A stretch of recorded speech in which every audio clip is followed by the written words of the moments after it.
This PetX Talk is brought to you by Pet World Media Group, your partner in all things pet media. Additional funding and considerations provided by Natura Pets, Project Blue Collar, and Dogwise Publishing. Are you ready to be empowered? Then join us for this PetX Talk. Hello, I'm Dr. Gary Lynch with Horn Animal Wellness. I'm a nutritionist by training, and I'm here to talk to you about a new line of feed ingredients that's coming into pet foods. You're seeing a little bit out there already, but I think you'll see a lot more of this in the future, and these ingredients are called pulses. Now, as a collective term, a lot of people may not be familiar with the term pulse, but these ingredients that we're referring to are peas, yellow and green peas, a wide variety of lentils, beans, and chickpeas. So collectively, these are called pulses. What pulses are is that they're non-oilseed legumes. By non-oilseed, I mean that these are not like soybean or canola. They don't have much fat in them. And by legumes, these are compounds that are able, or plants that are able to fix nitrogen from the air. They can take nitrogen from the air, and by working with microbes in the soil, they can turn this nitrogen into protein. So these plants are literally able to make protein out of thin air, which is really pretty cool, and we'll get to a little more of that in the future. Now, people are asking, why is there an interest in pulses into going into new pet foods? And the real reason behind that is that they're a great tool to help make a healthier pet food for healthier animals. The reasons that people are starting to include more pulses into pet foods are nutritional, they're functional, they're environmental, and they're also consumer preference. On the nutritional side, pulses tend to be fairly high in protein. If you look at corn, which is about 8 or 9% protein, wheat's about 12% protein, pulses, like peas, are about 25% protein. So they're much higher in protein than other typical grain ingredients, so to speak. They're also fairly high in fiber, too. Now, a lot of people think fiber is bad. They think it's a filler. But in reality, the proper amount of the right type of fiber is actually very, very valuable to your dog or cat. And the fiber that's in pulses comes in two categories. There's the insoluble fiber, which is going to really more of your roughage type stuff that's going to physically help manage and help, keep the physical shape of the GI tract in good condition. And then there's soluble fiber, which is more of your prebiotic type fiber, which is the good fiber that promotes good, efficient digestion in your GI tract. So there's two types of fiber in pulses, which are very helpful. Fibers are typically low in allergy potential. They have low allergenicity, and that means that they're less likely to cause allergic reactions with your dog or cat. Most allergy reactions in pet foods are due to the protein-containing components. So trying to use proteins, particularly adding some non-animal proteins that allow you to reduce the potential for allergies, is really, really helpful. Pulses are also non-GMO, and that's really helpful too for a lot of folks, because again, they want their ingredients to be natural and wholesome and really as not processed as much as they can. So that's a very positive attribute about pulses. So they've got some very good nutritional aspects, and I like to think of them as a tool that can use to formulate a healthy diet. When you're formulating a pet food from the nutritional formulation point of view, you want to get a good overall healthy diet, and it's how you put the ingredients together that is really important. Not as much one or two individual ingredients, but it's how they go together. So by putting the ingredients together in a good, wholesome and properly formulated manner, you can get a pet food that's going to be healthier for your dog. One of the other aspects of pulses that make them very, very useful in pet foods is their functionality. And this is kind of a way to refer to the physical attributes it provides to the final pet product. The proteins and fibers in pulses are very good at binding things together. They can bind to each other, they can help bind water, they're good emulsifiers. They'll bind up and keep oils and fats suspended. And this helps you create new and different shapes with your pet foods.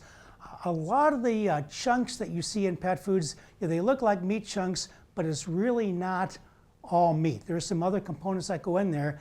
Actually, pulse proteins and pulse fibers really help you produce meat products, meat chunks that look like real meat. And not only is this important in pet foods, but there's a lot of human food products also that are out there using pulse proteins to, again, make better quality meat chunks. So the functional attributes that pulses contribute to the final pet food product are very, very important. Thirdly is, I call it sustainability. Some people call this the environmental aspect of pulses, but pulses, to grow them, it takes about half the energy inputs that it takes for other crops. Part of this is because since pulses fix nitrogen, you don't need to fertilize with nitrogen fertilizer. And there's not only the energy savings of less work in the fields, but just producing nitrogen fertilizer takes quite a bit of energy. One of the other environmental aspects that's so positive about pulses is their carbon footprint.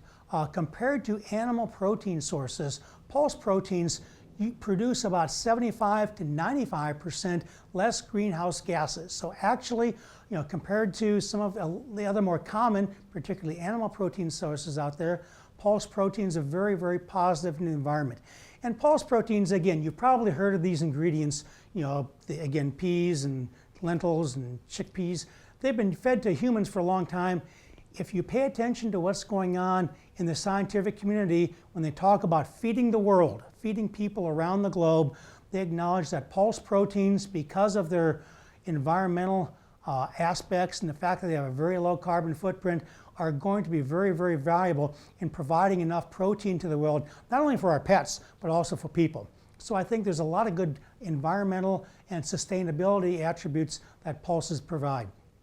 And the last point I want to bring up is that of consumer preference. You can call it consumer preference or you can call it marketing, but the fact is that when consumers look at pulse ingredients, peas and the different bean products, lentils, they see something that's healthy. They see something that fits the popular health food trends that they're trying to use for themselves and their children. So pulses fit very well into what people are looking for as far as proteins. They're looking for carbohydrates that have a low glycemic index. They're looking for non-GMO products. They're looking for natural. There's a lot of certified organic pulses out there. So they're looking for a lot of these things in their own food, and pulses bring these same positive attributes to the pet food products also. Another reason why the popularity of pulses is really set to increase. In conclusion, when you look at pulse ingredients, they provide a lot of positive attributes that both nutritional formulators are looking for and consumers are looking for. They provide great nutrition with their proteins and fibers and carbohydrates.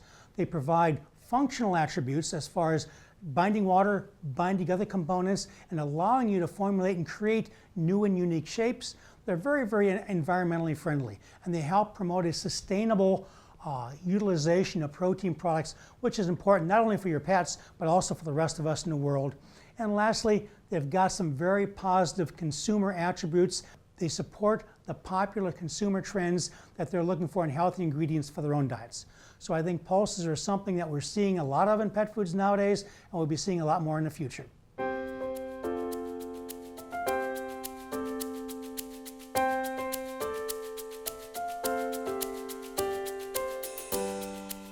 We're here with Dr. Gary Lynch after his informative PetX talk. Dr. Gary, I know a lot of folks out there are asking themselves, how do I know if a product has pulses in it? Well, the real simple answer is to look on the label. And because every ingredient that goes into a pet food needs to be listed in the ingredients section on the label. Now, up until really about the last 12 months, pulses were not official ingredients that could be put into pet food. Pea products were being used, some bean products were being used in pet foods, but they really weren't officially allowed. Starting about 12 months ago, the FDA and the AFCO, the state regulatory agencies, allowed pulses to be included into pet food. And you can identify pulses either by the individual ingredient, which would be either a pea, could be split pea, whole pea, but peas, chickpeas, various types of beans, they'll usually be listed by name. The term pulse could also be used. For example, a pulse protein or a pulse fiber, but you're probably not going to see that much because consumers really like to know the individual ingredients that they're going to get in the pet food. Now, one of the other things I think is good to know is why are pulses so important when it comes to pet food? Well, as I said before, pulses are a tool that you can use in formulating a healthy diet. And if you go back and look at how pet foods are typically formulated, you've got animal proteins and you've got plant proteins. And a lot of people think the plant proteins are added just because it's cheaper.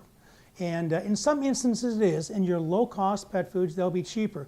But if you look at your high-end pet foods, specifically products that are high in meat and have a high protein level, you really need some plant protein to help balance out the animal protein. Too much of the animal protein, as I say, you can't have too much of a good thing. You may not have the best amino acid balance, and you may be getting more ash in the pet food that you really want. So you would come in and balance that out with a high quality plant protein. Pea protein in particular has gotten to be very, very popular because it's high in protein, a great amino acid profile, and it's low in ash. So that's why you're seeing a lot of pea protein going into your super premium pet foods, particularly those that are grain-free and contain a high protein level. Well, thank you so much for sharing this informative talk. We really appreciate it, and thank you for everything you're doing in the pet world. Hey, Robert, you're most welcome. Thank you for joining us for this PetX Talk. For more information about Dr. Gary Lynch, visit ethorn.com/animal wellness. Funding for PetX Talks is provided by Pet World Media Group, your partner in all things pet media. Additional funding and considerations for PetX Talks is provided by Natura Pets. Natura Pets can help you optimize your pet's health with premium organic supplements from the Amazon and Andes Mountains. Visit naturapets.com. Dogwise Publishing, all things dog. For all of your expert dog book needs, visit dogwise.com. Project Blue Collar. Support the Underdog is a movement to publicly identify and celebrate the rescue dog. Visit projectbluecollar.com. Special thanks to Pet World Insider, taking you inside the world of pets. Visit petworldinsider.com for more expert radio interviews, articles, and videos. This has been a Pet World Media Group production.